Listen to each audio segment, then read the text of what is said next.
Brian Clem. And your title, please. I'm a state representative in District 21, which is Salem. Okay, great. So tell me, Representative, Yeah. you have you do this Oh, so back sorry. your jacket so it's not riding up on you. Yeah. Cool. Very good. Sweet. so tell me, Representative Clem, your own personal experience with this disruptive behavior. Yeah. So I had 4 parents from my daughter's school come and talk to me. And I went home after they described all these horror stories, and I asked my daughter, have you seen anything? And she said, oh yeah, a first grader yelled, and I don't want to say it, horrible obscenities. As bad as you can imagine. She said the first grader yelled them for an hour, and no one could do anything except just wait, because you couldn't restrain. And so you just wait while a first grader screams so loudly that my 5th grade daughter in the wing that is the 5th grade hall just had to listen to it for an hour instead of whatever the teacher was saying. And then you saw in your own. Oh yeah, yeah. So then I'm at school picture day, and after they got the picture, somebody needed to read to the kids to make sure they weren't misbehaving. So I'm reading to them. Then I see this ruckus breaking out, and it's a kid and really upset, clearly. But they weren't allowed to go take them somewhere, so they just all held these blue, like mats, like shields, in a square, just punching and beating on it, and they're getting paid to just stand there with that rather than say, oh no, we're gonna go and we're gonna calm down. Can't do that. You just hold the mats, wait for it to peter out finally, and that's $200,000 worth of staff time a year just on those 4 people to stand there and hold mats instead of one person. No, we're going to go calm down right now.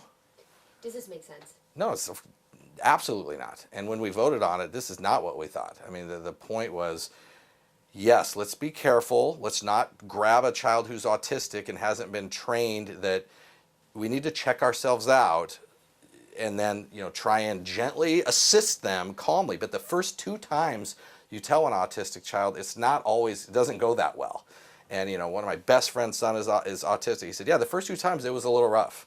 He's raging, and they got to get him to calm down. But after the training period, he just checks himself out. They say, you need to go check yourself out? Yeah. Goes and checks himself out. So that's what we should be doing. But the first couple times, you might have to touch him. Yeah. And when I was a kid, they definitely touched us. They definitely did. And I'm fine. Yeah, somewhat. Like this law was not passed, so you had to be terrified to touch a child. Yeah, correct. Or you're definitely going to get sued, and you might be liable to personally too.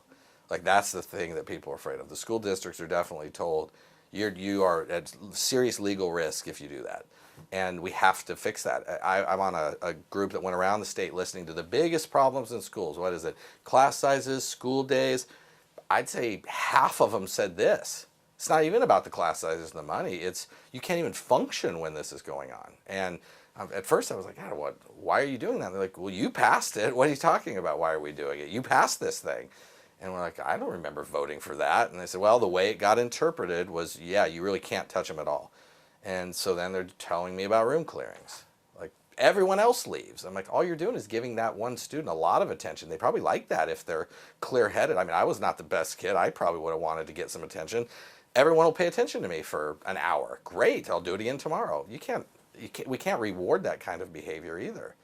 And so between me seeing it with my own eyes, my daughter telling me about the first grader, and the 4 parents, 2 of which are about to pull their kids out of the public school system, I just can't have them around that. And what about a poor parent who can't just send them to private school? What are they supposed to do? You just take it, or we fix it.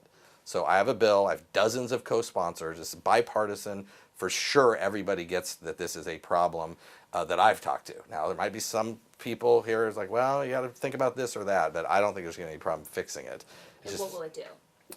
So before, we said, if they're disrupting the learning environment, you can restrain. Now it'll say, oh, and then the law changed. Now it's imminent physical danger. But anything else, cussing, swearing, throwing things, spitting, that's not imminent physical danger. But they're clearly disrupting learning. So we go back to disrupting the learning environment, and we physically assist them to a safer spot. So not everybody else has to be involved in this. They can be physically assisted. They don't have to be restrained and grabbed. Physically assist you to the principal's office. Physically assist you to the timeout area. Just calm down. You're on your own here. You need some time? Fine. I'll just be right over here waiting. But I'm not going to stand there with a mat 4 of us aren't going to stand there with the mat while you get it out of your system, or the whole class leaves, and then several other teachers have to come in and leave their classes unattended. We're not doing that anymore. We can't. We don't have the money for that, and it's not good for the kid either. It's an absurd interpretation of the law, probably, but whatever. We'll just fix it and go back to what we had before.